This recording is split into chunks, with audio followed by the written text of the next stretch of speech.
a goal, Quishbilly Huddersfield Town! The most famous goal of Quishbilly's life. Is this the moment for Lee Fowler? It is. Take your place in Division 2, Huddersfield Town. Thank you. And Steve Simonson's boots now. He's missed. Steve Simonson clears the frame of the goal and collapses in a heap of tears. Huddersfield Town are promoted. Mustafa Schindler has a chance to write his name in Huddersfield Town legend. And he takes that chance!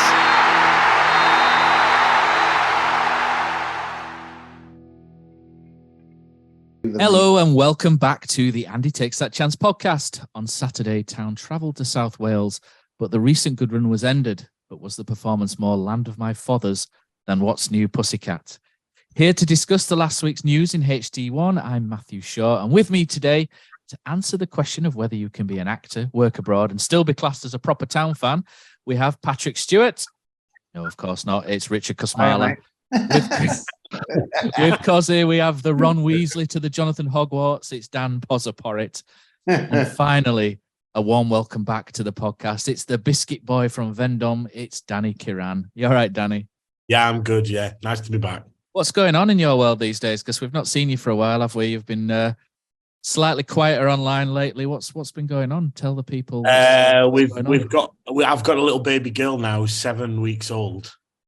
But I'm also but I'm filming in France, so I'm not there, so it's a bit weird. So it's like we've had a baby, then I've had to come away for work, but so I've just been a little bit less online. What's the name? Is it Sharon Warnock Kirrane? Is that what? Sharon. Yeah, Sharon. No, it's her name's Philippa. Yeah, Philippa. Yeah, Lovely stuff. And obviously you're filming series 2. Is it Serpent Queen? Series 2 of the Serpent Queen. Yeah. Get yourselves watching that because Danny's hands out some pretty tasty one-liners in that, don't you? In series 1, so I'm sure series 2 will have a couple more of those famous put downs. So maybe we'll see a few today. Who knows? Right. So this podcast is sponsored by Magic Rock Brewing. So if you use our code of AHTTC10, you will get 10% off all online orders at www.magicrockbrewing.com. Okay, so Swansea City 1, Huddersfield Town 0. The good run has ended. Town obviously made some changes. Town, I thought, I'm just going to do a little bit here and then I'll throw it over to you guys. But Town, to me, looked like a tired team. It looked like a bit of a continuation of the Blackburn game where maybe Blackburn have unearthed a specific way in how to play against us and how to beat us. And that is by having a centre-back advance into midfield, almost libero-esque, with the ball to act as a spare man, which outnumbers us in midfield, and then they just use that to manoeuvre us and pass us around. It worked. We struggled all game. We struggled to get out as well as we have done recently. When we turned the ball over, we didn't really get in their half and do any danger. And apart from Jaheim Headley's chance, which he should have scored from, we really struggled to create anything of note and deservedly lost the game. And there weren't too many incident points or anything really that come from it. It's pretty much as brutal as that. We turned up. Well, we didn't turn up. We were quite poor. We lost the game. We deservedly lost the game. Move on. Anybody got any advances on this classic from South Wales, Mr. Kosmala? No, not really, Matt. I expected to lose, to be honest with you. I know it sounds the right positive thing to say. That's south of France, is that? Not south of Wales, it's to lose. You know what, though? It was nearly the perfect masterstroke. And I'll tell you what makes me grin about Warnock is again, I keep saying if Fothers said this and that, but Warnock's clever because like the narrative we were feeding, and he's really good at this. And this is why obviously he does what he does. But we were unlucky. We're kind of obviously the ball, the own goal off Ock's face, and Headley.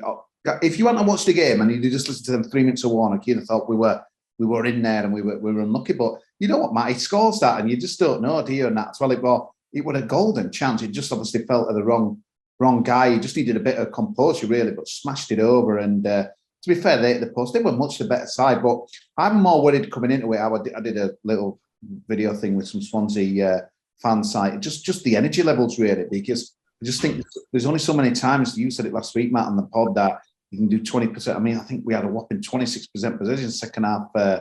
Going into what we're going to do today is we're all going to do a topic today, aren't we? And this is my topic. So Kosi's already he's dived in unknowingly. I didn't even know. It's interesting though as well because again, he sets the narrative that the pre-match press conference we're not going to have a lot of the ball, which is obviously you don't need an Einstein to know that. But yeah, I didn't think we'd win it. And again, this is the problem, and this is awful, and this is just football fans all over. But I was more concerned with what are happening elsewhere because I just didn't fancy us to get the results. So as much as I was watching our game, I was delighted that Sheffield United turned it around because Cardiff played really well. It was such a false scoreline that. So kind of thinking of the game coming up in a couple of weeks. So again, I tweeted it last night. But all in all, Matt, if you'd have told me the scenario, yeah, you can bicker about Reading's point. But if you'd have told me the scenario at 5 o'clock last night, where we were from when we started at 12:30. I'd have snapped your hand off for it, mate, and it's just another game gone, really. But yeah, it we're kind of going back to where the only kind of thing I was thinking is like the next two aways. How are we gonna do that? Because it did really fester. I mean, that Sunderland obviously had that fantastic come from behind win. Norwich were dropping away. They're going to be up bouncing on Tuesday night. There'd be a massive crowd there. I'm just thinking the next two games, obviously we've got a bit of a break, which I think it's going to help us, I hope, and Cardiff. But yeah, I just think energy levels and us at the moment, it's not there, and it does worry me with Sunderland. But all in all, the scenario, the game was dreadful. It's been a tough run though, hasn't it? And we talk about we'll come on to the percentages stuff in a bit, but when you don't have a lot of the ball, you're doing a lot of running, aren't you, Danny? And when you're doing a lot of running, you get very tired, as all of us will attest to, because we've all been to the gym for half an hour and sacked it off, haven't we?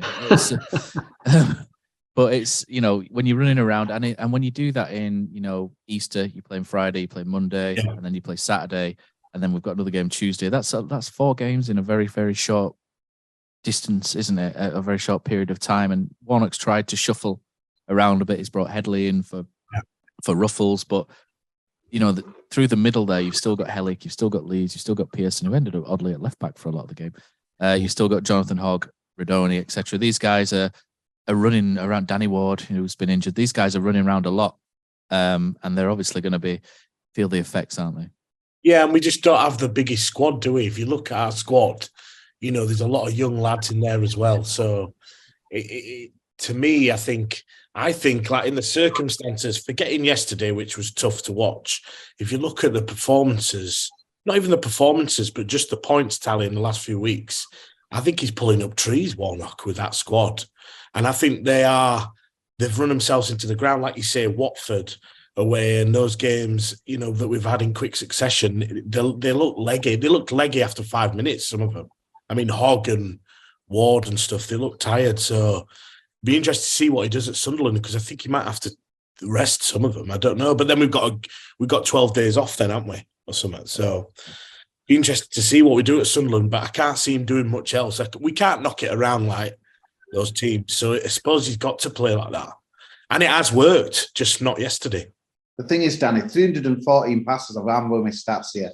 3 of their 314 passes, 3 won for. We had 73, and it doesn't matter who you are and how fit you are. And that's well. This is like being last 2, 3, 4 games been doing this. You can't.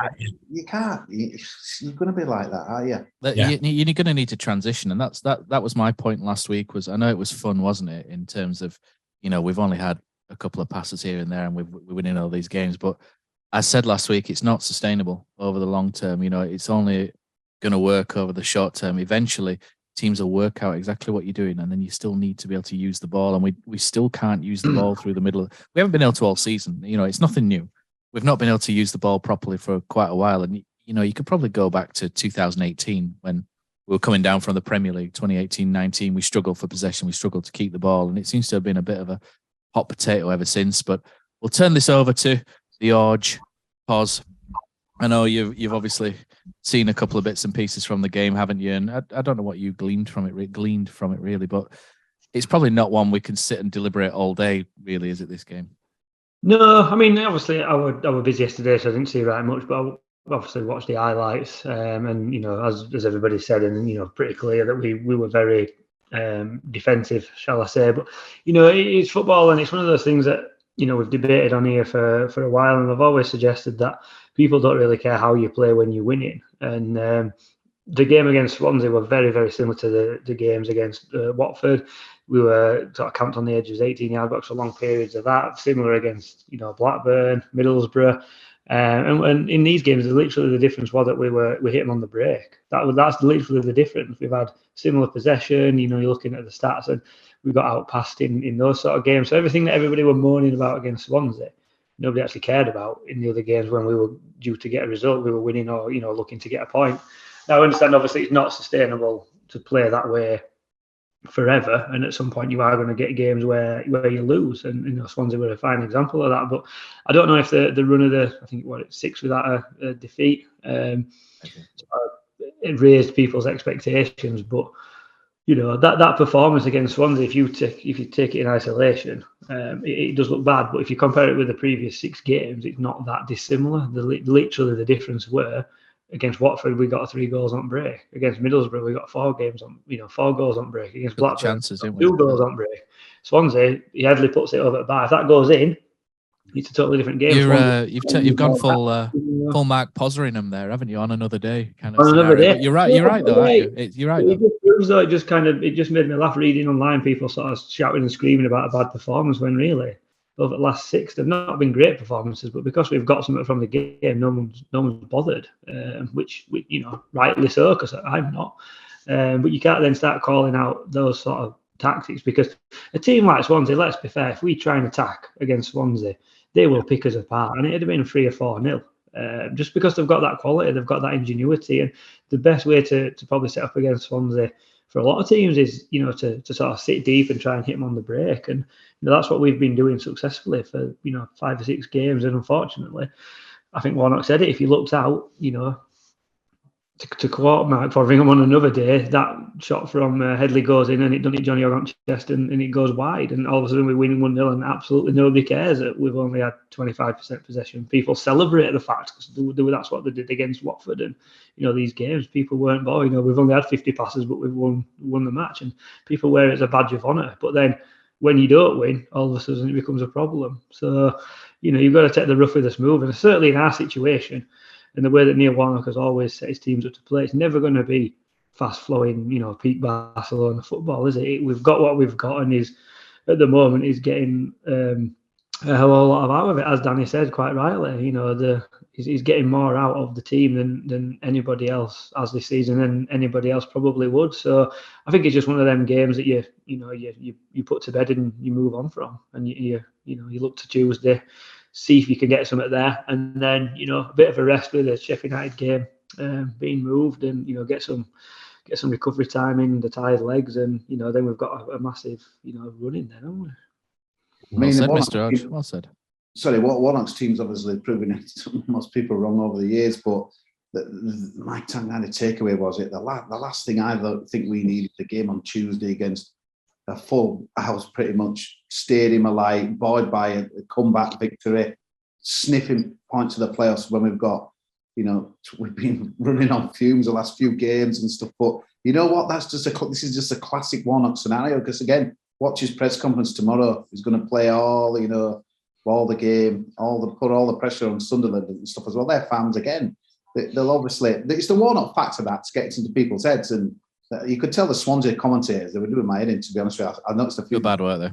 Said they turned him off, but obviously the Cardiff connection and stuff, they're going to be a bit spooked by it and stuff. But I think if it's a Fotheringham team going up there, Sunderland is like, well, we'll win easy. And I still think they're obviously going to back themselves. But the Warnock factor is a big thing in these games. And I think Swansea did pay us a little bit of respect. But it's easy to think that. I think, when they scored and then we've made them 3 subs, and with Ty Simpson comes on, Kirrane comes on, and you're thinking, well, why? But you can't think like that, can you? Because that was the game plan. And it's just to keep it tight. And if it had been 0-0, they wouldn't have brought them on. And it's just, you've just got to accept it. And you're right, Poz, even though obviously you didn't kind of watch the full 90 minutes, they ripped us apart. And I just think, we got out there with no injuries. Edmund's Green looked in a good way. But it's just one of those, I think, all in all, seeing QPR getting battered and, where other results going really well, Cardiff getting beat. I'll be honest, mate. Burnley pissed me off with their 8 changes and then one shot on target or whatever it was against Reading. That really pissed me off to that, because they've been absolutely walloping teams at left, right, and centre, don't they? And then that happened, and you were just like, oh. But I want to just cut you off slightly, Kosi, because my point that, what we're going to do this week is we're all going to bring one topic to the podcast, and my topic has already been half answered already. So I thought I'd best get this in and out of the way quickly before it gets fully cleaned out. So I want you guys to help me with how I should feel after that game, because I'm really caught with how to feel. Immediately, I was unhappy afterwards, not angry, but just unhappy. Because I didn't see the same team who was happy to get in the faces of the opposition like in the previous 4 games. I saw a team that was a little bit scared on the ball and very passive off of it. It was a very sort of Fotheringham style performance, and I felt that the second half against Blackburn was like that as well. Both Blackburn and Swansea are decent.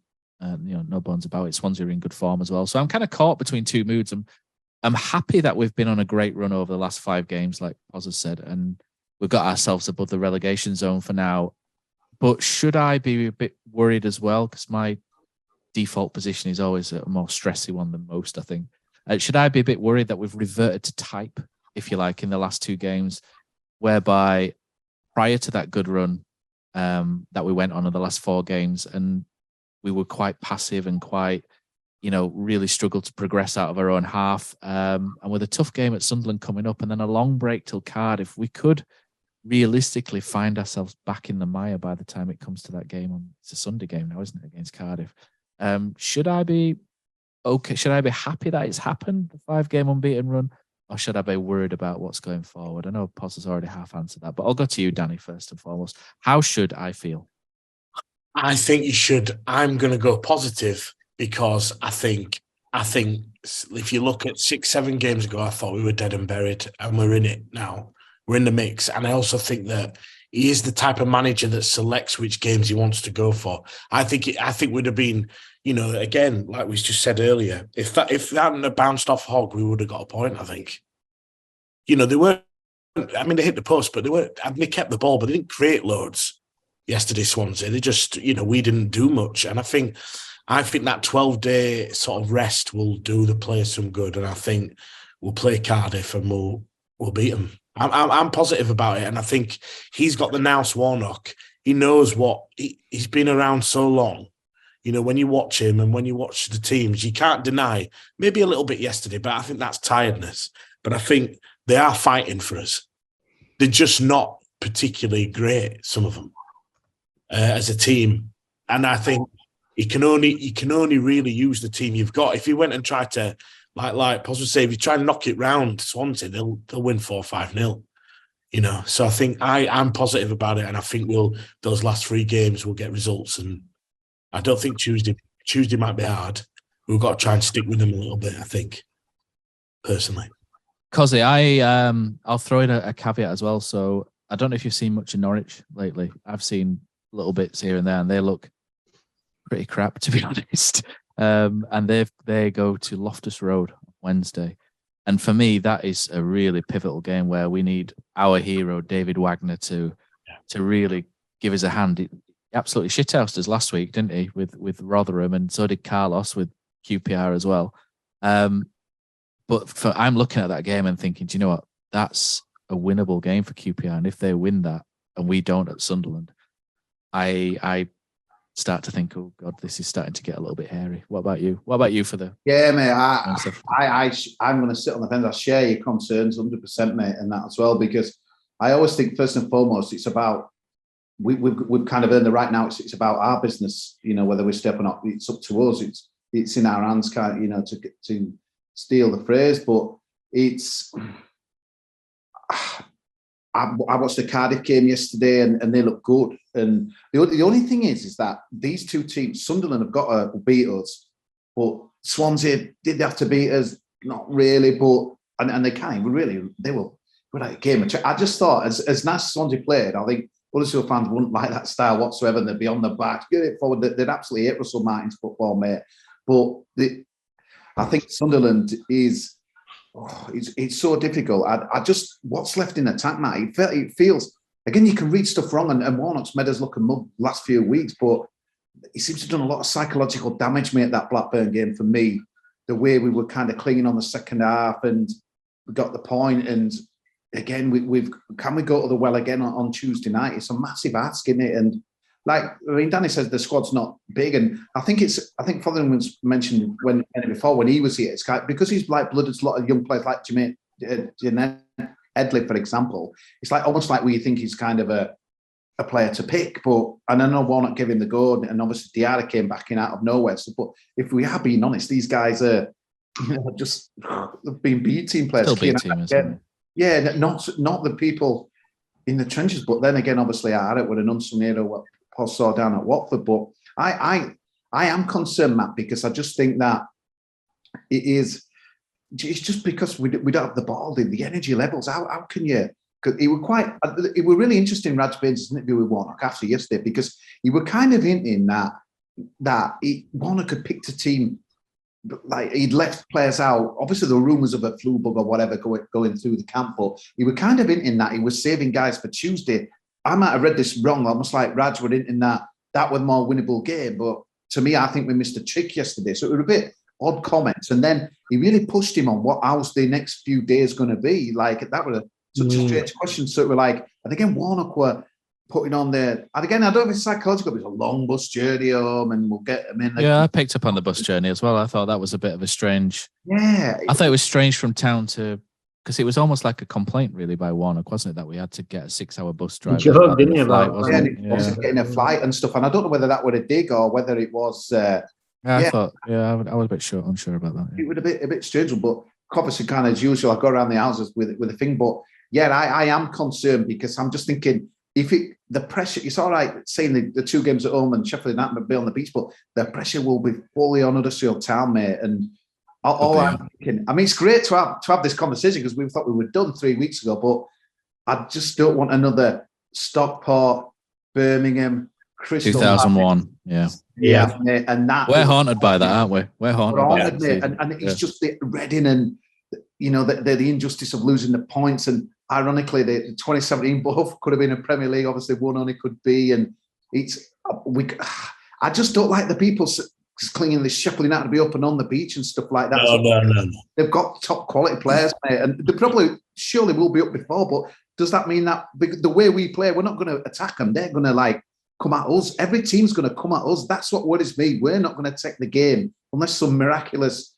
Maybe Reading on the last day. That's possibly. I don't. It's good to be counter, but I just, mate, I'm really on the fence. You're shitting yourself as well, aren't you? So. And Classic Town, it'll go to the last day, but it's unbelievable, that table, isn't it? But I suppose it's good to be above the dotted line than below it.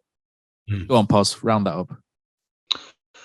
I think you're right to be cautious. I think we all are, given there's only 1 point now between the bottom, the relegation zone and where we are.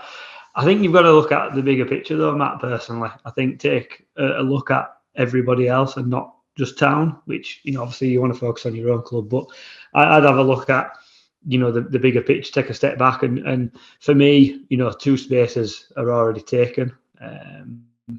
In this relegation fight at the moment, can't see either Wigan and Blackpool moving out of that relegation zone. And the thing that I am kind of clinging on to as a hope is that it's almost one from a few. If it were just maybe Town and Reading, and it were either or. But as it stands, it's still in our hands because we've got Wigan to play and we've got Reading to play. And if we win both of them, it would be a minor miracle if anybody else managed to get in front of us. I think at the moment, when you look at the teams below us, just looking quickly at the form, QPR have won 0 in 6. Cardiff have won 1 in 6. QPR have won 2 in 25 or something. They're on an insanely bad run. They're on a ridiculously bad But run. it's the two games they've got, Norwich and Bristol City at home. I look at those and think, do you know what? They could possibly win those games. But then again, I thought Burnley would pull up Reading, so you never know, do you? Yeah, it goes out window, doesn't it, for them a little bit. But taking a step back, I think if it were maybe Town and one other, you'd be nervous. But I wouldn't say I was confident, but I'm a lot more happy with where we are than obviously, looking back a few weeks, we were dead and buried. So I think where we are, and I think that the way that Warnock's got us playing, I think we've probably got the fans on the side more than maybe the other clubs.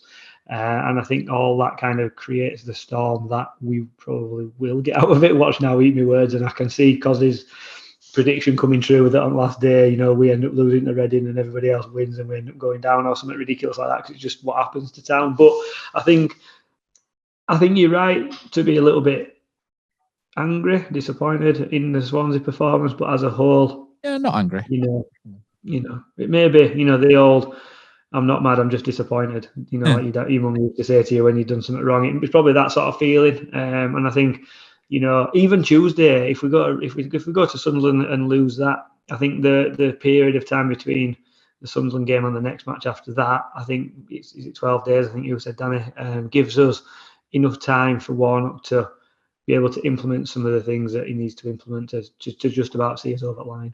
Take them golfing to the Belfry for old time's sake, I reckon.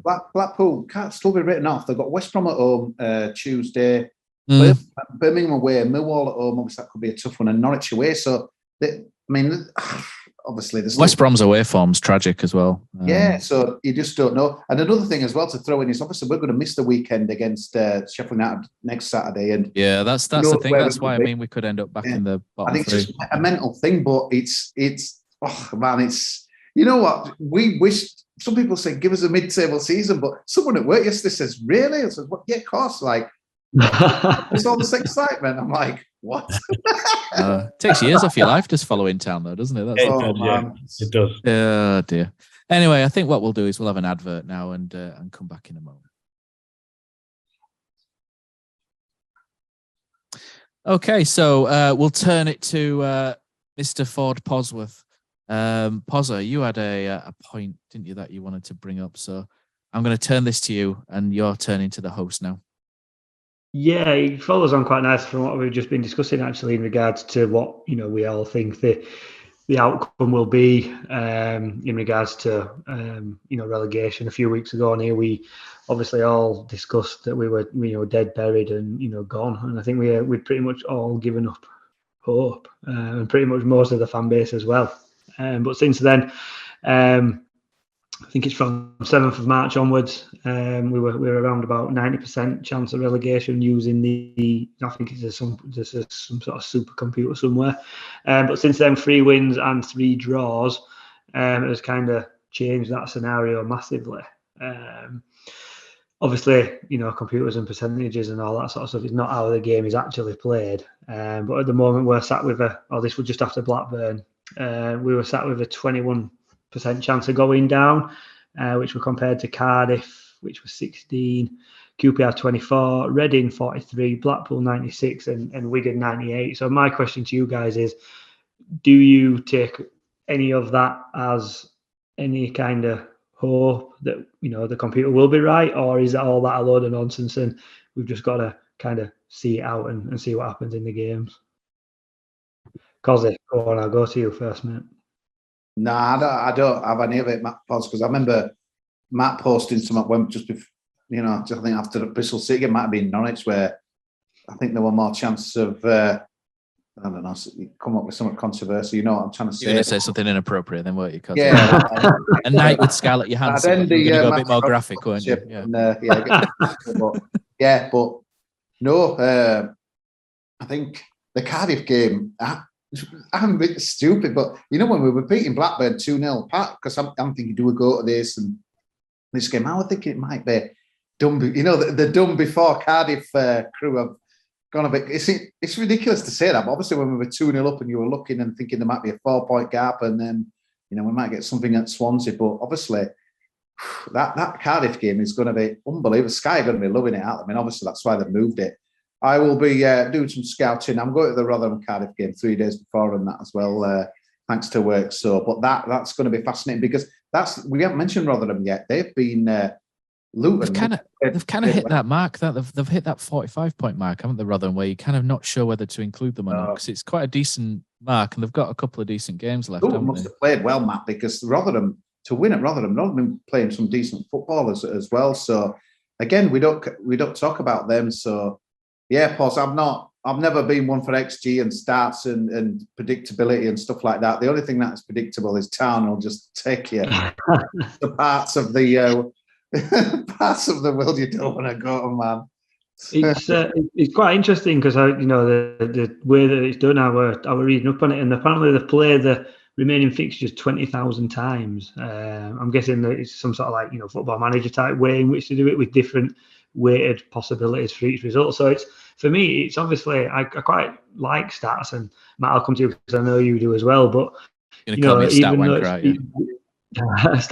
man, you're just dead man, that kind of thing. But it's got to give some sort of indication, surely. Otherwise, there'd be no point in doing it. Obviously, I know football's different and anything can happen, but I know, given what you've just said, you're probably not as maybe confident as what we are. But after hearing those kind of percentages, are you any more confident than what you were maybe 10 minutes ago? Is that me? Kosi works for Kosi. You work at at work and stuff, and you'll probably hear loads of people with that kind of Poz's attitude, and they'd all be millionaires, wouldn't they, if they followed the common sense that comes from these things.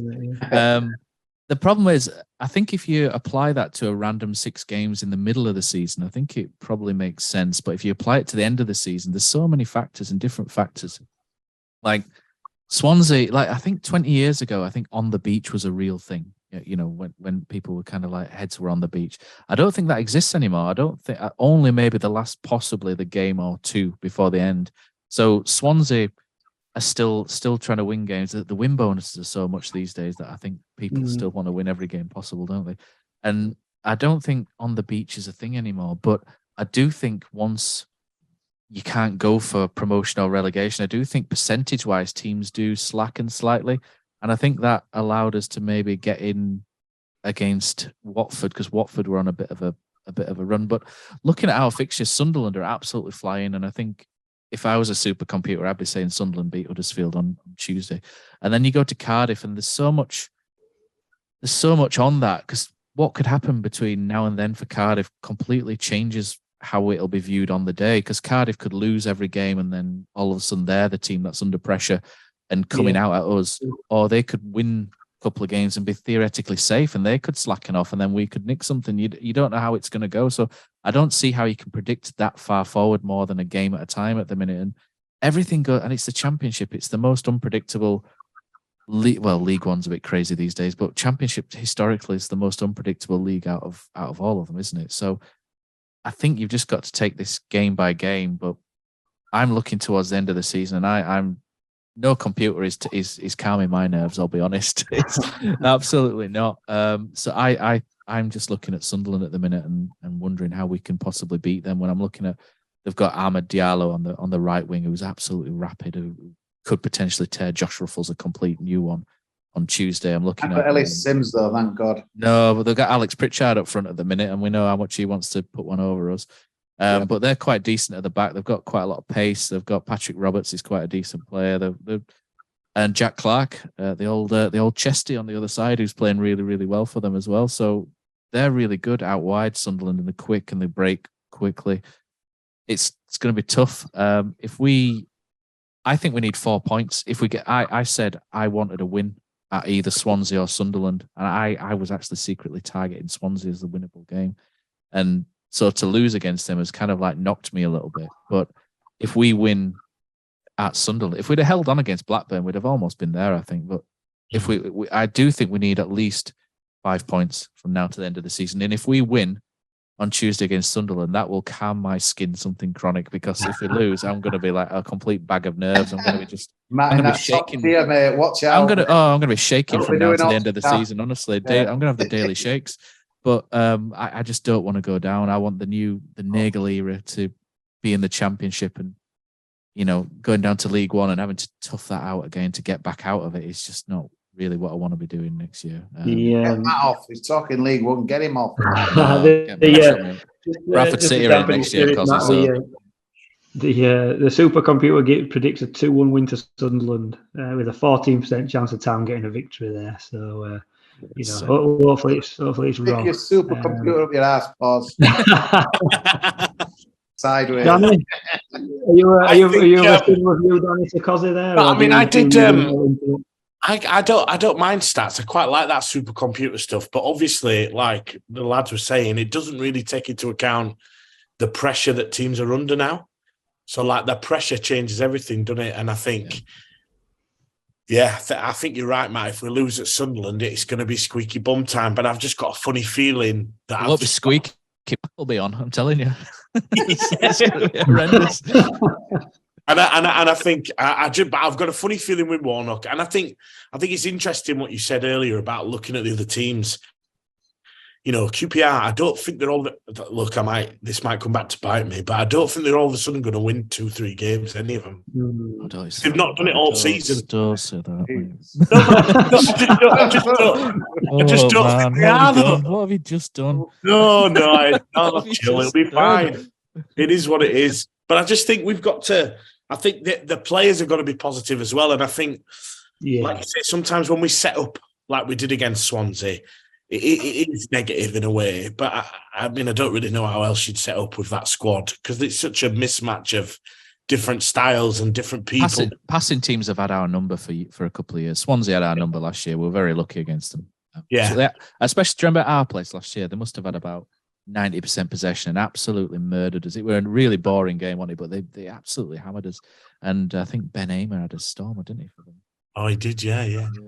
But, you know, Swansea are a real problem team for us. I know we beat them. We've beaten them once or twice. But in terms of getting the ball off them, we absolutely cannot do it. So I think taking that game in isolation is probably dangerous, to be fair, like I did. So call me a danger. Just to calm your nerves, lads. It does. If you believe in this sort of stuff, we actually, just looking at our predicted results, we don't win until the last match against Reading. But that does actually keep us up. So what a finish that will be if that is. Oh my God! I don't know if I can wait that long for a win.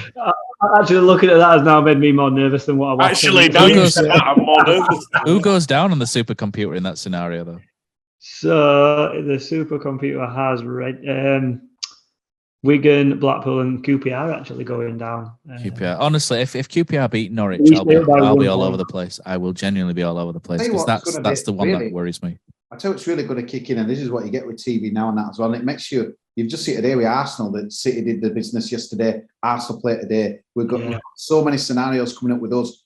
We're playing Tuesday. Others are playing Wednesday. Then we're missing. Then we're going to play that Sheffield on a Thursday. But then at Rotherham, Cardiff, we're going to be playing Thursday before. And it's like, it's only going to be the last, I'm trying to think when, we've got, it's just going to be last weekend, isn't it? I think we're going to be. Yeah, everybody plays on Monday the 8th, but before that we play on the Thursday, and that's after everybody else has already played. So when we play Sheffield United, we'll have a game in hand on everybody, at least, one game in hand on everybody. And, as everyone's quite rightly said, by that Thursday, depending on what happens elsewhere. Sheffield United could potentially be. They could be ensconced in second, couldn't they? They could be up, not able to win the league, not able to finish third, and maybe that's just the 1% that Sheffield United will be less on that day. That's what you cling to, isn't it? Little things. Well, you wanted to back us rather than think any other team are going to. Oh, mate, you take anything you can get at this stage, don't you? You just take anything. Right. Good work, Boswood. It makes a difference when Poz does some work. It actually shows. It's amazing. It does, mate. Look, you see, it's all up here. That. Another question, I didn't want to go into computers, man. It's right. During the week. Turn this over now, Danny. You are the grandmaster of the podcast. Off you go. My point that I wanted to discuss was, I know a lot of this rides on radio leads this. Yeah. Or question time on. So calling Danny. Don't swear like Kosi, mate, or you get cut off. I never said no. You did. No, I did. I'm going to get Catherine Anna on to give you a scolding, I reckon. Go on, Danny. I'm thinking about next season. What do we all think about who's going to be? Do we go for a complete new manager set up, like you said, with the new owner, completely fresh? Or do we think that, Warnock keeps talking about wanting to do 2 or 3 days a week or something as a advisory role? Or would you let Warnock come and do a season if he wanted to do it with his own squad of players, if we spend a bit of money in the summer? So my question is, what do you think the plan is for next season? And obviously it's weird thinking about that because we don't even know what league we're going to be in yet. But it's just something I wondered because he keeps mentioning that. I don't know if you watched that interview he did with the EFL with Prutton, and he was talking about, wanting to be an advisor, and he seems like he's enjoying it this time. I just wonder whether Sharon might let him have one more season or something, whether the new owner, because the new owner tweets and says, I don't know, maybe that's just him being nice, but I wonder if the new owner likes him. I mean, he has lifted the place, I have to say. He has lifted the place, more than anybody else would have done if they'd have been brought in.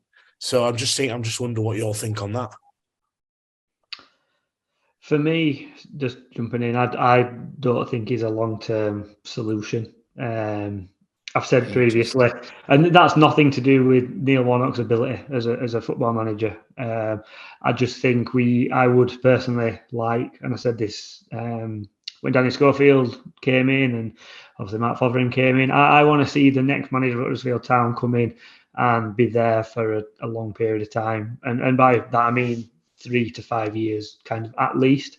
And I just think due to Neil Warnock's age alone, obviously that's not going to be possible. I'd like to see somebody come in who filters a philosophy down through sort of academy teams and has a real impact on the club as a whole. A little bit like we had when we had David Wagner, although I do think he probably had too much say across the board, hearing various things since he's gone. And I'd like someone to be the link between maybe John Worthington in the B team and the first team, and build a real kind of structure and system, and make Huddersfield Town have an actual identity, because we've gone through managers like There's No Tomorrow, and styles of football have come and gone, and obviously with Warnock now, and it's a means to an end with him. I fully appreciate that.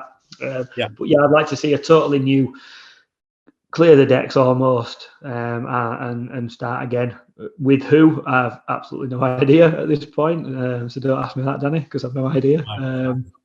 But that's the way that I would be looking. Obviously, the new chairman will have hopefully an idea.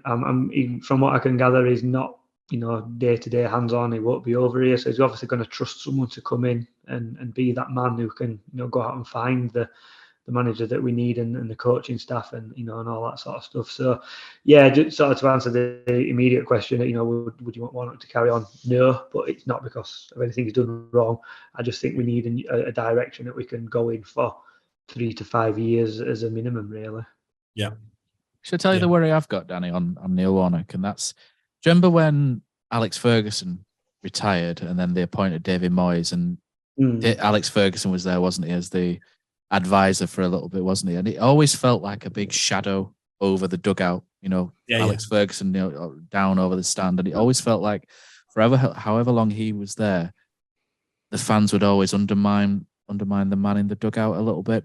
And I look at Neil Warnock, and I will absolutely tell everyone, and anyone who loves Neil Warnock as much as me, I'd love to see them. I know, Danny, you probably say the same thing, don't you? I absolutely love Neil Warnock, and I would love, in an ideal world, you would love Neil Warnock to be involved with Huddersfield Town going forward in some capacity.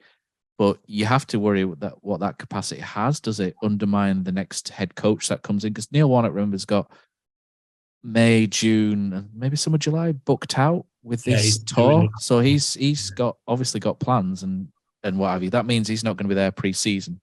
And he's obviously wants to do 2-3 days a week, and he's saying all the time, I only like to work a couple of months a year, which at his age is fair enough. He's earned the right to do that. And a couple of days a week. I think as some kind of mentor for a man, if you wanted to bring in a young manager, a mentor is fine. A director. But if you have him as a director, does that then cast a shadow over your next director of football / sporting director / football head of operations, etc., etc.? So that's the thing they've got to try and work out, and whether it's workable. If you can fit Neil Warnock, plug him into something, or plug into Neil Warnock's knowledge, absolutely do it. But I think next season, what you're looking at is you need to. Lee Bromby's still in post. I know we've done a couple of things on directors of football that have been linked, but if there's going to be a change of director of football, the director of football is the person that leads the theory from top to bottom, isn't he? Yeah. He's the person, and the person that's been linked by Alan Nixon today is the person I mentioned a couple of weeks ago, Chris Markham. So, for example, if Chris comes in, which, as a Huddersfield man, I hope he does, if he comes in and, Chris is then the person that really has to pick the manager or pick the head coach, because the head coach has got to align with what Chris does. And then everyone else has got to filter in that line as well. So the issue that you've got is, do your director of football, do Neil Warnock, do they all line up? Everything's got to line up perfectly. Otherwise, you're going to get splinters all over the place. So everything has got to come from the director of football. You can't appoint a manager and then a director of football. That just doesn't work, because unless the manager brings in the director of football, So for me, we've got to understand what we want to be in the summer. There needs to be a clear identity of what we see Huddersfield Town being. I'm a little bit bored of watching his kick and rush, I'll be honest, over the last few years. I want to see us play a possession-based style, or not necessarily knocking the ball around 90% possession like Swansea do, but I want us to be more front foot based. I want the director of football, the head coach, to represent that. But we've also got to look past the playing squad, because the playing squad have been there for the last, or some of them, 3 or 4 years. Some of these guys can't pass water, which means if you're going to bring in a Guardiola disciple, for example, and give them Hoggy, give them Ruffles, etc. Nothing on those players, but they're not your dynamic ball playing, pass and move type players. So there's such a big decision to be made on the direction Huddersfield Town going. So we need to work out and understand what Huddersfield Town is going to be at the end of the season, where it's going, and then try and filter in the right people to the right roles. And if Neil Warnock can help with that, great. If he can't help with that, then thank you very much, Neil. If you've kept us up, even if you haven't kept us up, we still love you. And then shake hands and move on. But for me, everything has got to come from the new CEO, the new director of football, and let them, guide us in a new direction. And hopefully that direction's one whereby we're on the front foot with throwing, as Kosi likes to say, throwing punches with everybody. And then scoring some fucking goals, mate. We don't score goals. That really pisses me off. I know we have done recently, but we don't score goals, do we? We haven't scored goals for years, I don't think. I want us to score goals. I want to be excited. Not in League One, by the way, but I want us to just have some excitement back. So for me, bring in Chris Markham if it's possible, and let him do the rest. I mean, it's just going to be a busy summer, and it'll be interesting I'm excited to see where it goes. Actually, I think it's time for a change with the new owner and stuff. So it'll be interesting to see. It's perfect, isn't it? It's the perfect storm for it, isn't it? And it's not going to work straight away either. Everything, because there's a lot of players that are still here, are still entrenched in old versions. And look how long it took to stop players from effectively playing Carlos ball, if you like. At the end of the season, they were all sort of plugged in to the way Carlos Corberan did things to the nth degree. And when Danny Schofield tried to change it, went to shit, didn't it, really badly? So that's what I mean. The playing staff is so important, and the ones that are under contract, Jordan Rhodes, is he going to fit into a front foot pacey style? No, he's still useful, still has his use. Oh, not for Neil Warnock at the minute. That's another topic for discussion, isn't it? But Tyrese Simpson, does he fit into that? Does Kyle Hudlin and all these young players, Jaheim Headley? And you really need someone to come in and say, right, these players are going to be here the next 3, 4, 5 years, like Poz is saying. How do we bring somebody in who can get the best out of them? We need somebody who can develop, because Huddersfield Town will always be a development club, whether we like it or not. We need someone to develop. We need We've seen this season, we need a man manager, don't we? Huddersfield Town needs man managers. So that's what I mean. I think that's what I mean, because that's what we've missed in the past. I think it's all well and good having, how many directors of football have we had? I mean, I know Bromby's been there a while now, and how many different, it seems to change every season, the way we play. And we've had 3 managers this season. And what I've really enjoyed about him being there is you do feel like he's a great man manager, and there isn't that many around now. Because I feel like he makes everyone else better as well, don't you? Just by being Neil Warnock, and that's what you want, isn't it? Behind the scenes, we need someone who's you need someone who's got that in them as well. Because obviously, when we had the last guy, when we had Buzz Lightyear, I just didn't want to play. You wouldn't want to play for him, I don't think. On another day, you might have done. I think that's a really interesting point, though, because younger managers, I'm involved in coaching, obviously at a lot lower level, but it's very. You throwing your hat in the ring there, Poz? Well, I am available. If should an American be listening to this, I am available. I won't cost the right lot, so that's a good start.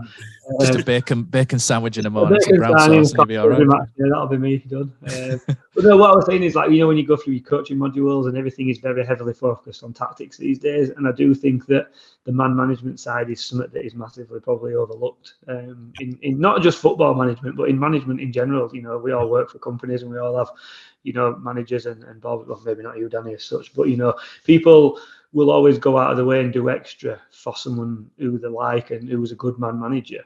And I think that is a very key, can't think of the word, a very key component.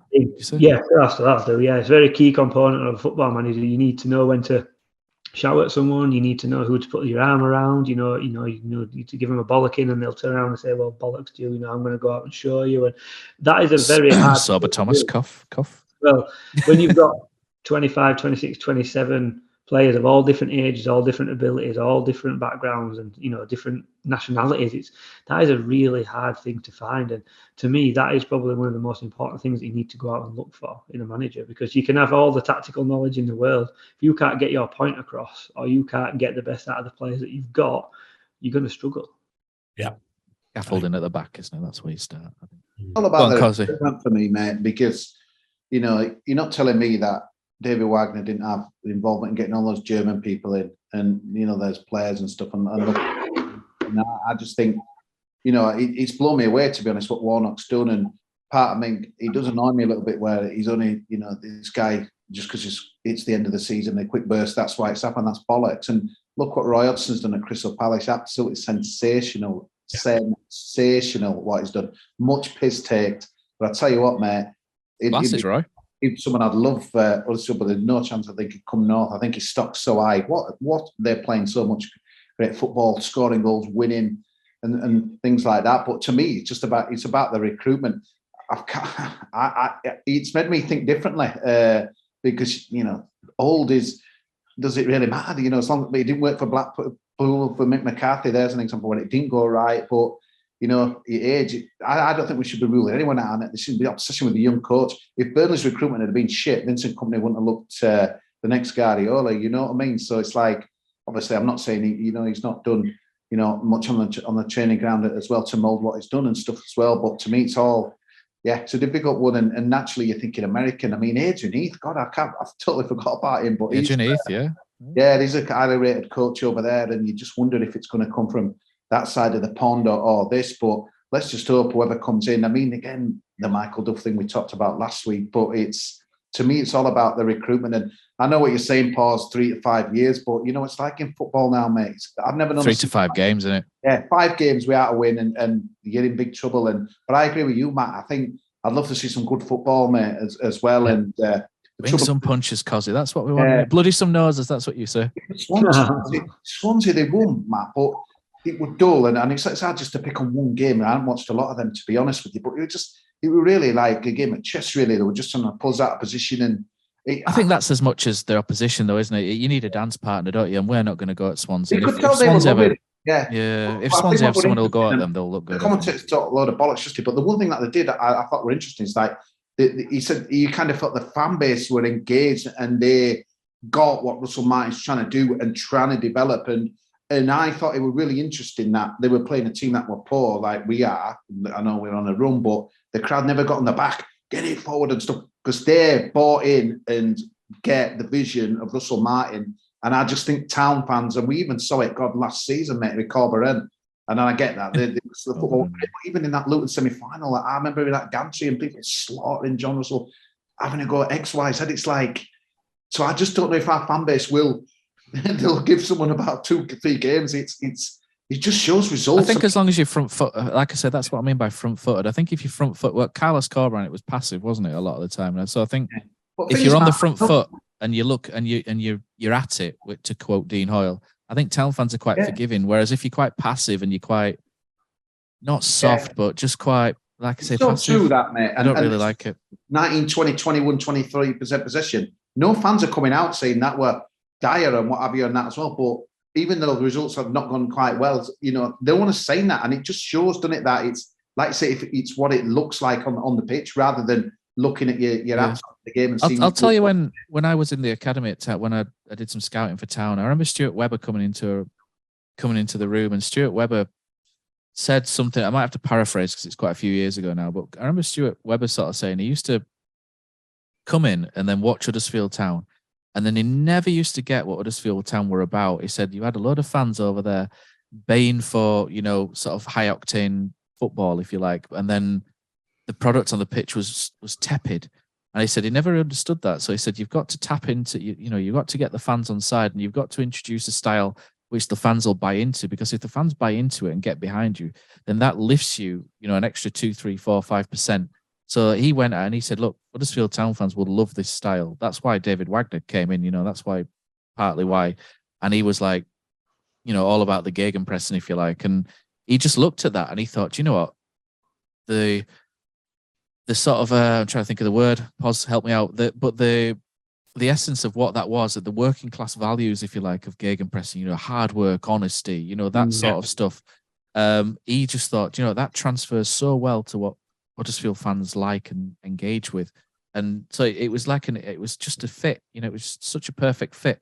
And that's what you got to find with Town fans. You just got to find a fit there. But, and they understand Neil Warnock. They understand the up and at 'em, 4-4-2, get it forward. That's Neil Warnock style, isn't it? They enjoy it. They don't care about knocking around at the back. They don't like playing around, hooking around at the back. They don't like that. Matt. But you just got to tap into what the fans like. And, and if someone does come in the summer, I'll be saying to them, look, don't be playing Russell Martin and playing 70 passes between your back four before you move into midfield. That will not go. That will not go well. No, they'll be on the back. You'll have 5,000 left in the ground by half that's not a bad example, but like Xavi's, they're going to win league 10 points this year. But the fans are happy how the football they played, because I think they've been, some of the teams have like out-possessioned Barca, which is like not gone down well. But it's like, well, hang on a minute, like your squad's not as good as it used to be. Of loads of injuries, but you're going to win league 10 points. You were nowhere near it last 2-3 seasons. But it's really weird, and it's like, but that is just what you said there, Matt. Barcelona fans are brought up on a diet of sexy football, and they won't accept to win a league. Like, it's not old ball at all, but it's quite direct with who they've got, like Rafinha, and kind of knocking it forward a bit quicker. But it's so too with Town fans. Like, we've got the opposite, where I think if you we saw it with Corcoran last year, where they're more possession based and kind of game of chess and whenever the thing is with us, is that's what it is. But you can't have a possession based. You can't have Huddersfield Town are never going to have the most money in the league. You know what I mean? We're never going to have the highest wage bill in the league. We're never going to have that Burnley team, for example. So Huddersfield Town fans will never see a team that outpasses in terms of quality in the Championship anyway. League One maybe, but we will never see a team which outpasses everyone 80-90% and creates 10-15 shots on goal a game. All right, David Wagner's was very different, wasn't it? But we did have 60-70-80%, but very few shots on target. You'll win, and very few goals, if you like. So we'll never be this swashbuckling team in the second tier. So it's about trying to find that happy medium whereby you can kind of have a team which mixes and matches. It keeps the fans on side, gets enough points, but because Pozza says all the time, I mean, as long as you're winning, fans are happy. And I think that's true to an extent. But I think when you contrast the Wagner and the Corberan season, and you see the buy-in from the crowd, I think it was very different. I think it was very, very different. You might have got the fans back to a certain level, but it was quite quiet. When Corberan was there, it's quite nervous. I think a lot of the time because we didn't have the ball. So. Whereas under Wagner, we were very front-footed with the ball and the noise levels. And obviously there were different things as well, weren't they, going off? Yeah, I was going to say, I think... It was new, Southstand was new, wasn't it? And what have you. Yeah, we're massively dragging conversation on here, aren't we, away? But it's very interesting to discuss. I think with Wagner, it was so different to what we were used to as well. I think it was something new and no one had seen it. So regardless of what it was different and it were a little bit exciting. We'd gone through quite a mundane period before, haven't we? So it was quite exciting. And I think after this, people are going to forget the Fotheringham Schofield part and literally just compare it straight back to Warnock. And Warnock's that much of a legend. It's a little bit like you've touched on at Man United, Matt, whoever came in after Alex Ferguson, they were never going to do whatever they did, were never going to be as good as Alex Ferguson. So they were almost on a hiding into nothing. And if Warnock keeps us up and we start struggling, the first thing people will just say is, why do we just get Warnock? We should just kept him. And I think whoever comes in has got that hurdle to jump over before anything else. I think that's why you can't go young manager, never had a job before again for the next role. It's going to need some level of experience, and There was a conversation, Kosi, about Chris Markham in my Twitter feed. I haven't had a chance to reply to it yet. And some people were, I think one person in there was very much like, I prefer the Mark Cartwright option because he's been there, seen that for 7 years at Stoke. I will say he did oversee Stoke going from 8th in the Premier League to 18th in the Championship as well. But, you know, I understand the point whereby he's saying, look, this guy's got 7 years experience, mostly Premier League.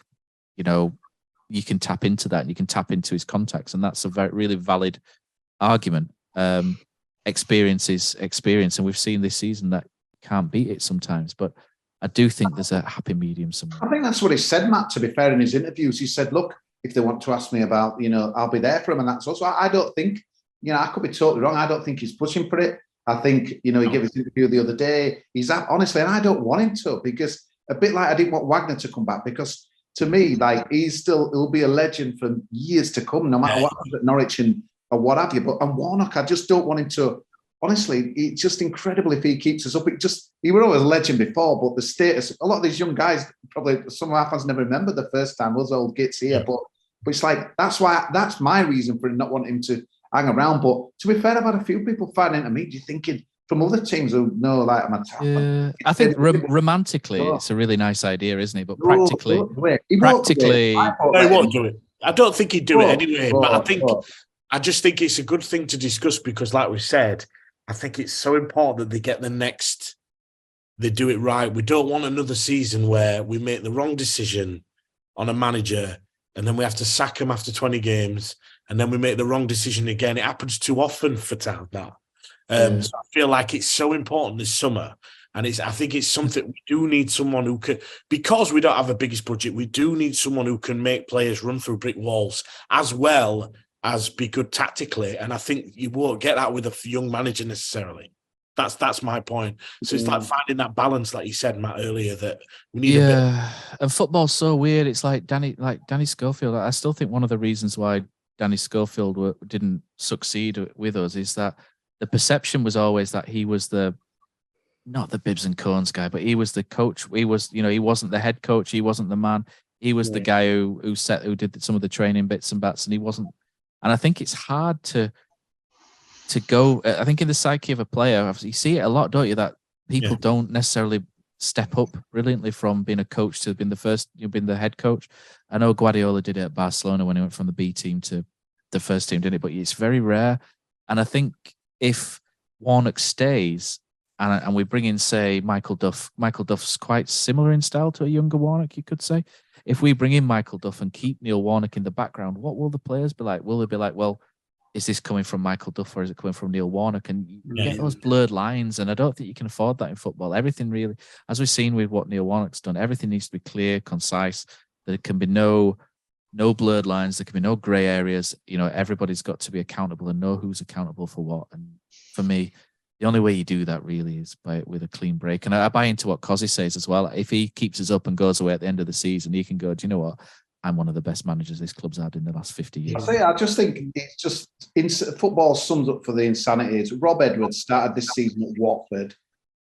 Highly rated young coach. They bombed him out like they bombed everyone else. He's gone to their hated rivals, Luton, and they've got every chance of being in the Premier League. And that is someone who's like, They're ballsed up big there. They're ballsed up big. To bring a Watford manager in that could have totally backfired, and that shows what a fascinating debate. I'll leave my question for another time because they go on too much. It doesn't really belong in. We're on to it now, mate. You can finish us off with your random question. Yeah, I'd like to think it's honestly it's not really fueled. Well, maybe it is a little. There's fueled by a few things, but the relentless. Yours are always fueled, mostly by Madri and Estrella, aren't they? But go on. New owner, honestly, if I had the biggest wish for the new owner for me would be to get us behind the North, to knock that North stand down, Matt, or to do it up. Well, I'm a bit jealous. Bradford are going to bring safe standing in there, and which is something I've seen in Germany, man. A few visits now, amazing. Get us. Pause. The people are going to be shouting at me here, but it just makes so much sense. I think South Stand, you know, whether you like it or not, a lot of teams want to bring over 2,000 fans, and we're losing money in that. At that end, that nonsense depresses me. Seeing that there's most of our goals this season, we adverts, you know, in the background and stuff like that as well. I'd love us. I get the Sun and blah blah blah, but you know, and there'll be people up in the North Stand up here thinking, "Shut up, were you like sitting here and stuff?" But it's God, don't shout at me, but like, well, I went to Headingley on Friday, and our fingers here, of course.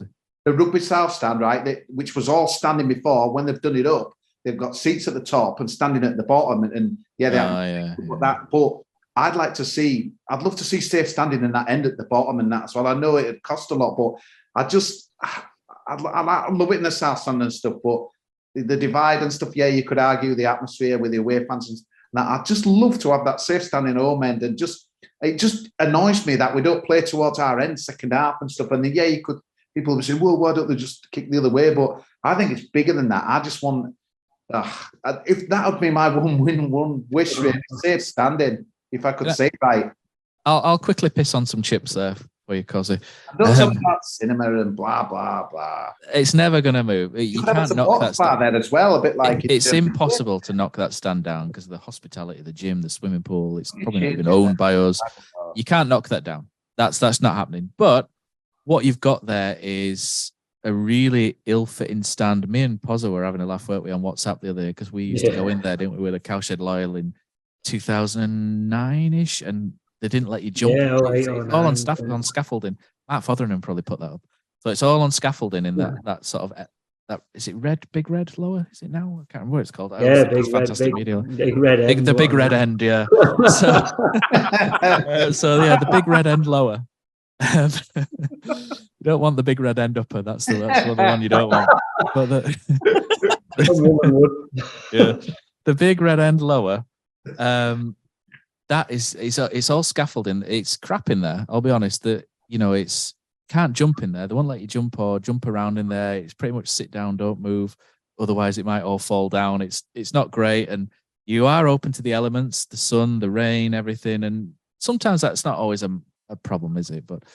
And there's no roof, so the noise doesn't stay in either. That's another little issue. So it's harder to keep the noise in. I suggested years ago, remember when we were in that meeting with Sean Jarvis, Poz, we suggested like a Perspex roof, didn't we? Like a small Perspex roof. But the problem is you can't sort of block the view of the there's a middle row of corporates, isn't there? That obviously aren't going to take too kindly to a rowdy end. But there is possibility you could dig down there as well. You could slightly dig down and you could create a standing section. I think the only sort of another issue might be the sort of, you can't make it good in terms of, you can't go underneath it, and you can't go into unless you open up another part of the stadium inside it. But if you make that a cheap standing area, have some things at the side, some food, some drinks and stuff, and it's not a terrible idea. It's something that it's been offensive, really, that stand since the 90s, hasn't it, Cos? Because remember when it used to play in front of just a wall? Remember that, when Gary Roberts taking the mix, celebrating in front of a wall? The red seats, the blue and white seats, the adverts.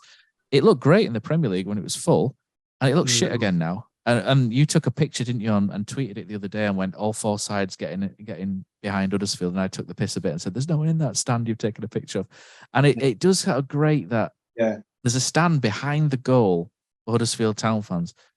And I grew up in the cowshed a little bit, and no one goes behind the goal in that end, but no one goes because it's crap, So it would take probably a lot more money than we realise to sort it out, and it wouldn't be high up on my list of things, but it would be nice to think you could maybe dig down a little bit, because it's quite high up there. You could maybe dig down, which could help create a few rows, and then create a standing section there right up to the corporates, which I'm sure they'll be delighted about. Losing money on that. Sheffield United would have brought 2,000 more fans. So would a lot of other teams and stuff. So it's like, and there's nothing to say. The new owners, obviously, they want to be popular with the fans. So I can't believe they'll do this. But it probably will. 20 years time, we'll still be able. It's just frustrating. That's all. And he could easily be solved a little bit by aiming towards our end. And the scenes when we scored them 2 goals last Monday were fantastic, weren't they? That's what you want to see. I could just kick the away fans out to another part of the stadium, couldn't you? That's you just do that. That's great for marketing and publicising any town stuff instead of seeing Poz on everything. flyer or pamphlet Poz on. You can't beat people losing. It's going mental. I think one of the most amazing things I've ever seen with that when Van La Parra scored against Wolves, the promotion season, Poz. I've never seen scenes like it at Huddersfield Ground. It would brought a team. I were like incredible, mate. But unfortunately, when he went and celebrated in front of the Wolves fans to wind them up. The picture, and you can see obviously it's into the crowd, and I've got like a light blue top on, so it kind of does stand out. And I'm just like Kosi says, everyone just went mental that game, and I can see myself in crowd, and that's what foot is about, isn't it? But I think just coming back to your point, Kosi, I think obviously we started out in the North Stand as the Cowshed Loyal group, and the campaign were to get into the South Stand eventually, and we did because we got the numbers and we got the backing from the club, which were brilliant. But I'm very much on the same line of thinking as you. I think and I know I appreciate everything you've just said, Matt, but I think in an ideal world, if money were no object, it would be nice to get some safe standing in there. I don't think it'll ever happen because they want to, especially now if they're going to use the stadium for more than just football. So I think the idea of the seats being on the scaffolding is it comes out. You can put a stage in there for like the concerts and stuff like that. They never do though, do they? That's the thing. It's like they always put the field. It was supposed to be what they were going to do, and then they didn't. They have that. Then you've got the little mix end because they had it on the pitch, didn't they? And I went to watch Elton John, and they had that in the middle as well. If you're looking to make better use of the stadium, that's an easy way to do it. And if you start concreting in permanent stands, and you take that option away, don't you? But yeah, I do think it is a bugbear of mine. I hate seeing the goals at that end, especially when they're late on and there's no one in it. It just looks shit, doesn't it? It looks really shit. It's one of them, isn't it? It's just one of them. You can't really do what about it. It's been debated to death, hasn't it? Over and over again about what to do. And maybe if we take back control or a little bit more control at the stadium, we might have a better say. But yeah, it is an interesting debate. All comes down to money, though. You've got to remember you've got 8 million quid's worth of repairs to do first before we do anything there, haven't you? And you've got rope walks shut down now, isn't it? I think was it Green King who had it before? It's shut. You could buy that. There's a gas club not doing anything. Yeah. So would you rather have the supporters bar there? Maybe have Where would you have it, mate? Would you have supporters bar at the gas club, or would you have it at rope walk? I'd have it probably. I'd have it at gas, me, because it depends which end you're going to have. If you're going to put town fans in North, you're going to have it North Stand, yeah, definitely. Yeah, that'd be quite. If you're going to have it in South, and also just with the cinema people, I don't know how much trade goes to that cinema, but you'll get people. Oh mate, they're building a cinema in the Kingsgate, aren't they, at Huddersfield? So that could potentially kill off that cinema. Yeah, it's the new Kingsgate stuff that they've got lined up. I think they're actually going to have something like a TGI's or something. I think TGI Huddersfield's one of the only places in the country where it doesn't have a TGI's or something like that, and it's mad. And they're putting like stuff like that in, and a cinema and what have you, which will probably obviously take stuff away from the cinema down at the ground. And so, whatever you do down at the stadium is definitely fighting against the lack of footfall there. So we'll have to see what. But something could happen. You could have a supporters bar in there, and maybe you could have more Q&As with Phil Hodgkinson in there last time. Who knows? But that was brilliant. But yeah, I don't have any more. Kosi, have you got anything else you want to bring up? No, just Tuesday night. It sounds like there's loads of people going up that probably wouldn't normally have gone up on a midweek, and obviously school's going back after Easter, so it sounds like a big effort being made by the town fans for what is an absolutely massive game. I think it'd be a great night up there. We haven't been there for 20 years, maybe even when under John Stead, I think, scored a winner. Yeah, last time I was there, Paul Dalton scored for us. That's how long ago. I think the next 2 games, obviously Cardiff, especially with the Warnock factor, they back the teams in crashes. I think the stadiums are going to be absolutely rocking 20, 30,000 in these grounds. Sunderland might even be 35 on Tuesday. It's going to be a great day, but I just hope we can go to the well and once more and get that result. But it's I'm looking forward to it, because the trouble is if we don't get it Wednesday, you're not going to be wanting to watch the imitation Jeff Stelling show, are you? And oh my God, Reading are winning or whatever. But yeah, let's hope we can do it. Yeah. And finally, Danny, thanks for joining us this week. Where can we see the Serpent Queen? You can get it through Amazon. It's on Lionsgate Plus now. So you can get it through your Amazon account. Yeah. I've seen season 1. It's worth watching just for Danny's violent put down, isn't it, of one of the characters, which we might use that later. But guys, thank you very much. Thanks for listening. Thanks to Magic Rock for sponsoring. And we will be back next week, possibly.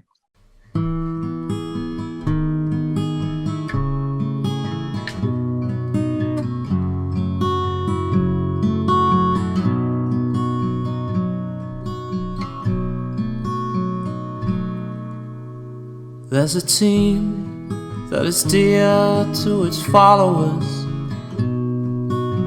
The colours are bright blue and white.